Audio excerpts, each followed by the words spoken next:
Well, I wanted to welcome you all to another Monday morning inspiration, starting the week off right. Thank you for being here. Today we have a special guest, Angela Wu, and her topic today, Identities Matter, the myth of colorblindness and why it doesn't work. Angela has a quote here for us. "You do not have to be me in order for us to fight alongside each other. I do not have to be you to recognize that our wars are the same. What we must do is commit ourselves to some future that can include each other and to work toward that future with the particular strengths of individual identities.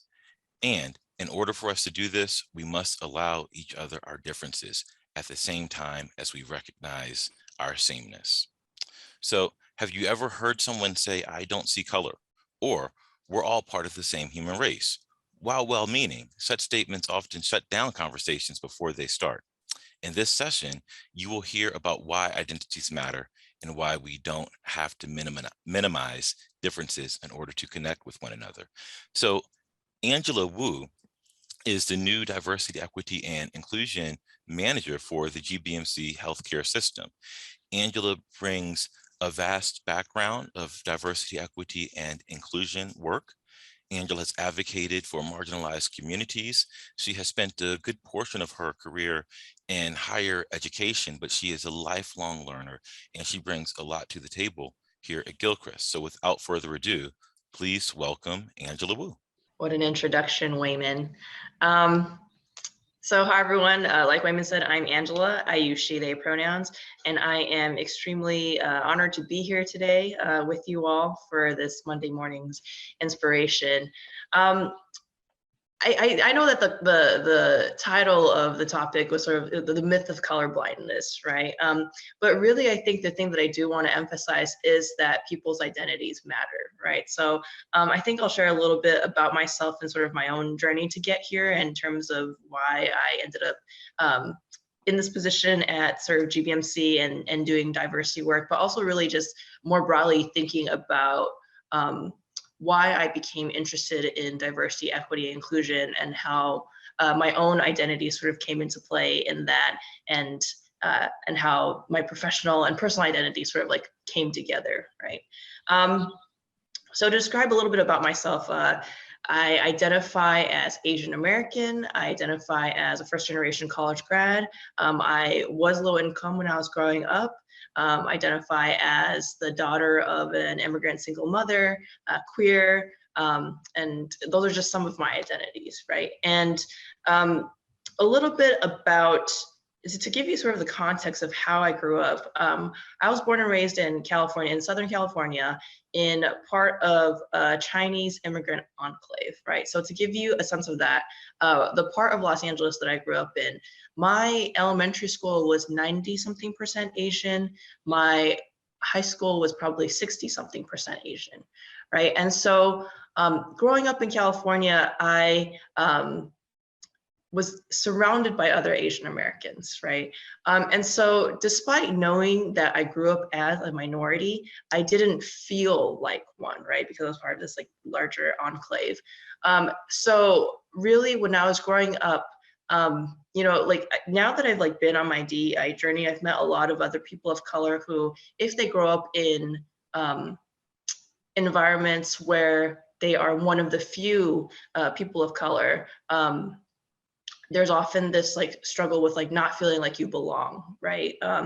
Because you're surrounded by other white people, like mostly white people, right? And you're surrounded by white culture, and then you kind of wonder like, oh, like why is my family different, or like where do I fit into this? That was not my struggle growing up.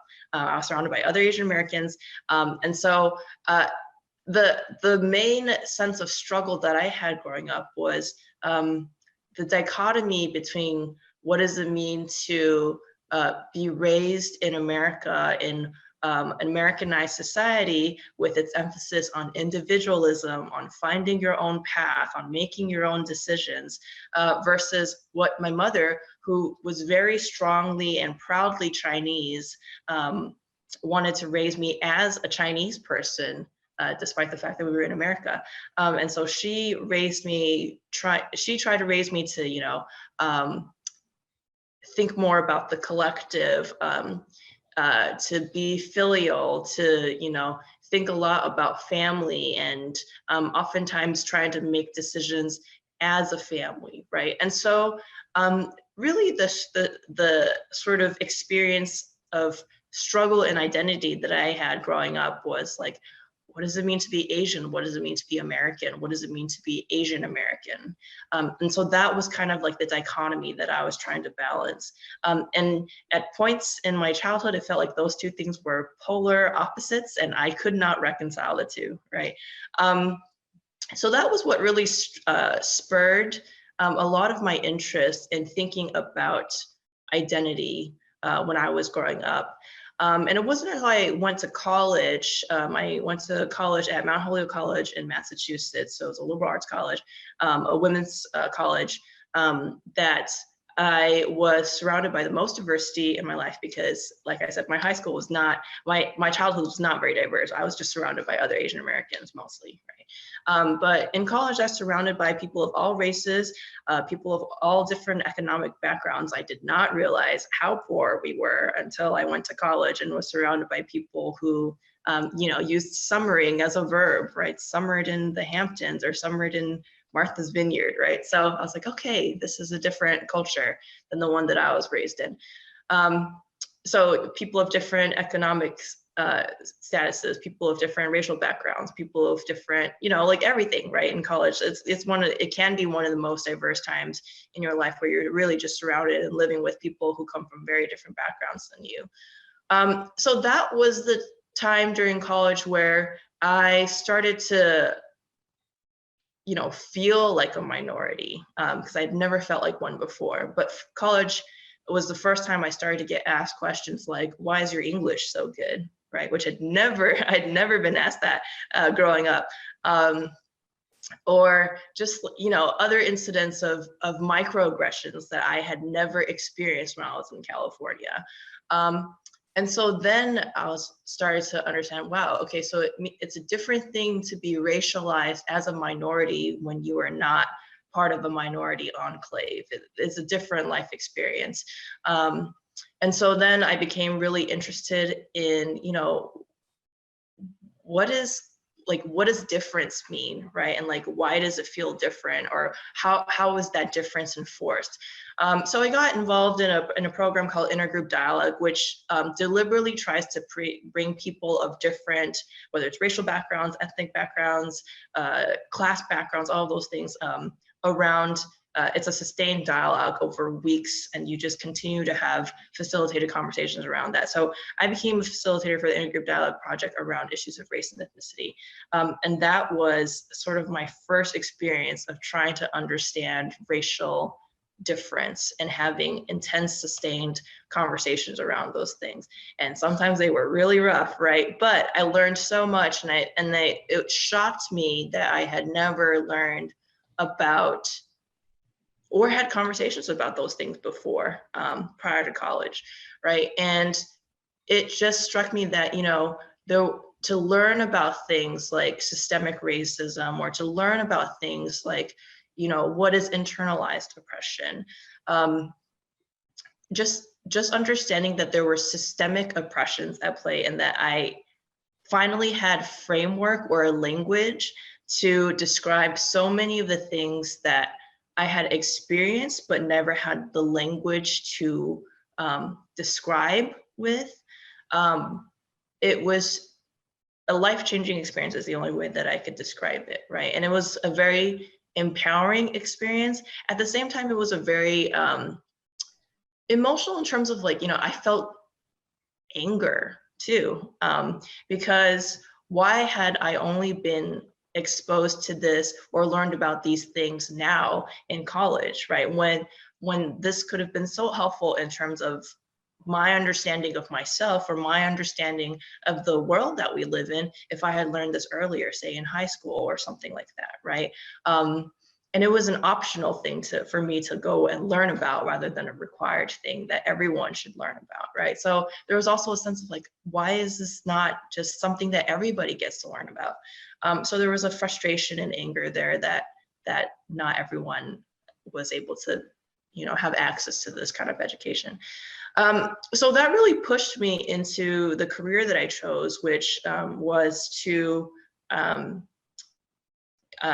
cared very passionately about higher education because of all the opportunities that I had received as a result of higher education, and the empowerment that I had received as a result of higher education. So I decided to go into higher education, specifically student affairs, and specifically multicultural affairs, or DEI, within the higher education space, because one of the things that I realized was, schools like Mount Holyoke, a lot of these private schools, liberal arts colleges, 10, 15 years ago, they started to make a real big push for diversity. But oftentimes the support was not there when we arrived. So they got us all in the door first without sort of worrying necessarily about what it would be like for us once we got in the door, right? And so as a student, I was really involved in things like student protest, protests to the board of trustees, all those kinds of things to say like, hey, it's not enough to just get us in the door. You have to support us while we're here. You have to make sure that the resources are in place for us to succeed while we're here. And so I was really conscious that, a lot of the work that I was doing, whether it was as a student leader or other things, it was as a result of the people who had come before me who had also paved the way. And I wanted to make things better for the students who would come after me so that they wouldn't have to face the same struggles that I had, which were built on the struggles of the people who came before me, right? So that's why I ended up deciding I wanted to be involved in DEI education and involved in higher education in that sense. And so most of my career has been working in higher education institutions on behalf of students of color, marginalized students, and trying to do advocacy work, trying to do education work. So I worked at Williams College, I worked at Towson, and so in roles like this, in terms of working in centers for student diversity or diversity centers, and really trying to mentor for students, trying to support students when they were like, what is happening? Like, why am I here? And why does this place feel so different from the place that I came from? And is it me, right? So like a lot of the students I worked with would face what's known as imposter syndrome, in terms of thinking like, I am not supposed to be here, right? And it was my job to sort of like, no, you are supposed to be here. It's not that you don't belong here, it's that these places were not built with people like us in mind. And so the friction that you're feeling isn't like your fault or your responsibility, it's that this institution has not done the work to prepare to be here for you in the way that you need it to be, right? So and that makes such a difference for students to know that that like they're not alone in this, right? Or that it's not an individual failure, but rather a systemic failure. And so now, so a lot of my work was, trying to support people, but then also on the institutional side, now that I was part of the system, how could I advocate for change so that people would feel as though they belonged and feel that they were included, right? So all that to say is like, like I've been doing DEI work now for a number of years, probably since 2010, and it was a very different landscape back then, as opposed to, the last 5 years with how DEI has just sort of exploded into consciousness. 10 years ago, if you brought up DEI, people were like, why are you talking about this, right? And now it's like, okay, like we need to be talking about this. So it's been really interesting to be seeing this change and experience it. Yeah, so all that to say is, I think what I've learned in my DEI journey is that people really want to be seen for who they are. And so, the identities that I listed at the beginning of this talk, of being Asian American, of being queer, of being, coming from a low income background, like these are things that I value about myself, and I wouldn't be who I am without the experiences that I've had. So I don't want people to say like, oh, I don't see you as Asian, or, oh, I don't see you as queer, right? Like, no, like you should see me as Asian. For like, you can't, first of all, I wouldn't believe you if you told me that you didn't see me as Asian, right? This is my lived experience. But rather what I would like to see instead is, like, oh, like, what does it mean to you to be Asian? Or what does it mean to you to be queer, right? So celebrating those differences and seeing those differences or understanding those differences as something to, like, not just tolerate, but celebrate, right? And I think the same holds true for other people, and you know, um, whether you're white or you're, affluent or you're whatever, it's not just like if you have a minoritized identity that those identities should be celebrated, right? It's that people's different identities mean something different to them, right? And I want to understand, like, what is your experience of being white? What is your experience of being affluent? Because those things have problems, like, just because you have money doesn't mean you don't have problems, right? So everyone has a story that they can share, right? And they have identities that mean something to them. So I want to know what those things are. And so we don't have to be the same in order to work together, but through understanding and through understanding differences and then building upon that to build an inclusive world. That's what I think DEI is about, at least for me.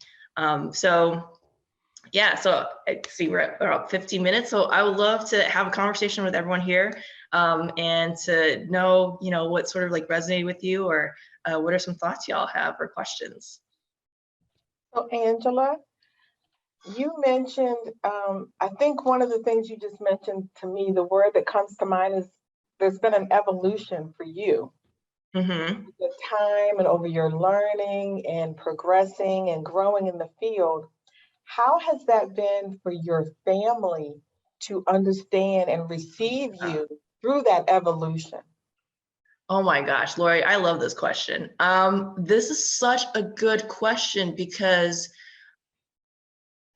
it gets to the fact that, sometimes as you evolve in your DEI journey, your family might not be evolving at the same pace as you, right?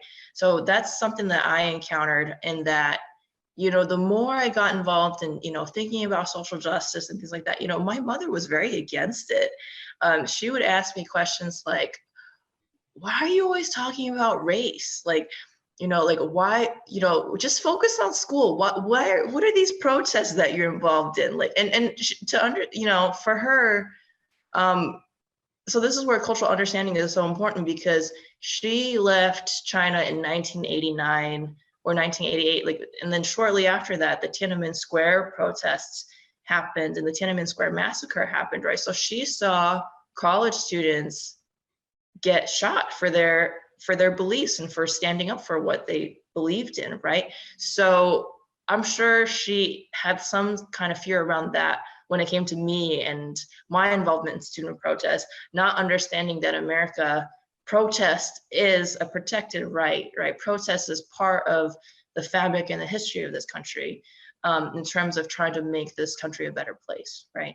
So it wasn't received with understanding, I think, and I think that's like been sort of like a lifelong thing with like me and my mother too, is because we come from such different childhoods and backgrounds and socializations, right? So going back to this idea of evolution, like, one of the things that it hit me one day when I was at a social justice retreat, that the reasons why there was such a gap in understanding between the two of us, like, it's not just a generational gap, but I was at a social justice retreat, and one of the reflection exercises helped me to realize that my mother had been socialized into dominance. So she was socialized into the dominant, like, she was one of the, she's ethnically Han Chinese. So she's part of like the 99% in China. She's part of the majority. She was socialized as the majority.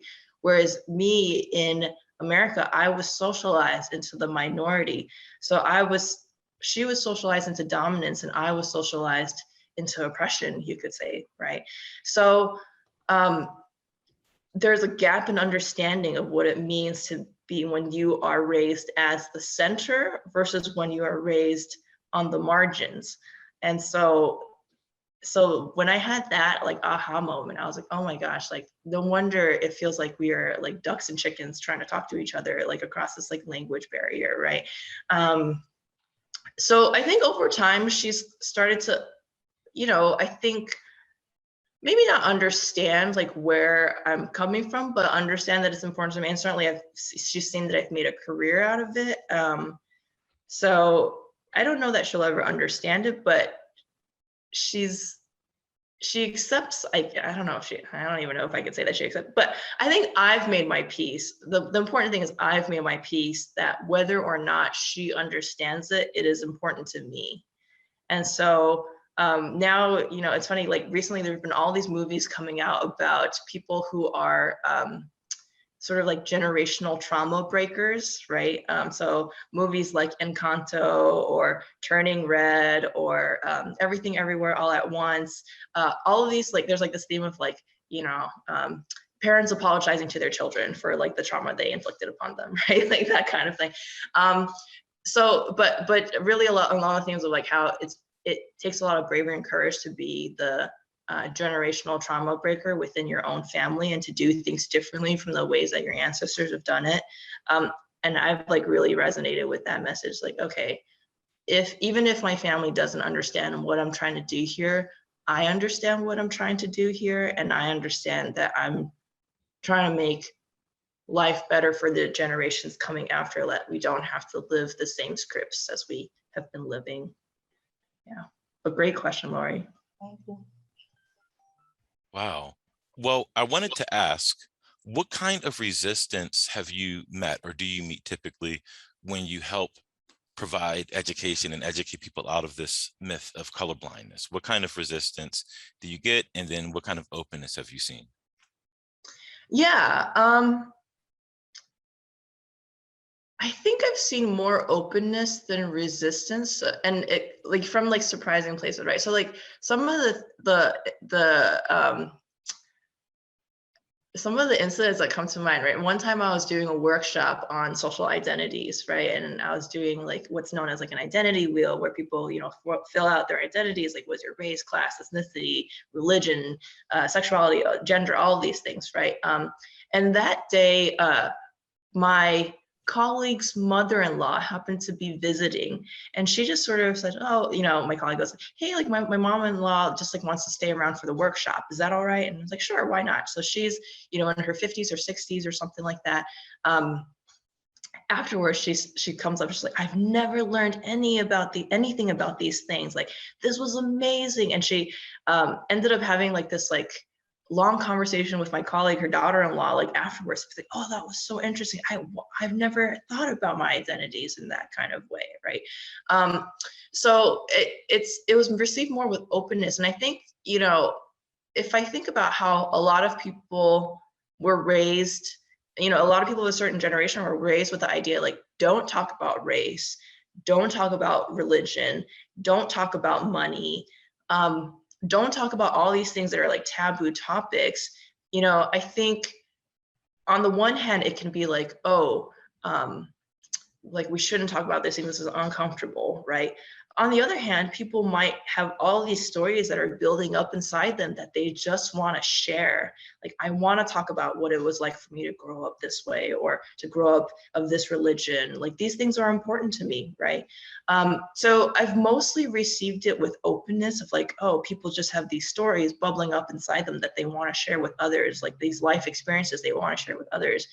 There's been some resistance in terms of like, well, like, didn't Martin Luther King say, like, you shouldn't judge people by the color of their skin, blah, blah, blah, all this stuff, right? And people, I think a lot of, like, they don't understand, like, well, first of all, he said that in the context of a whole speech that had a lot of other things in it, right? And if you look at his body of work, that, it wasn't to try to minimize, the importance of race or the importance of difference, but that people shouldn't be judged negatively upon them, right? Not just we shouldn't acknowledge those things exist.